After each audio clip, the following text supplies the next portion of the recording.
Good day, engineers.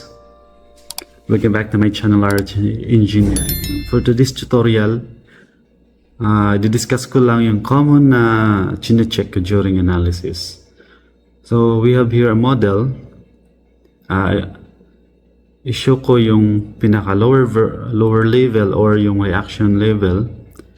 Then, iselect ko yung corresponding points or reaction na gusto kong extract yung reaction. Then, i-check ko yung dead load. I-compare ko kung sakto ba as per sa manual calculation. Okay? Not totally manual, pero yung weight ng model mismo compared sa magiging reaction niya. Okay? So, punta tayo dun sa reaction table. Then, sa output case, select ko yung dead load lang. Okay? And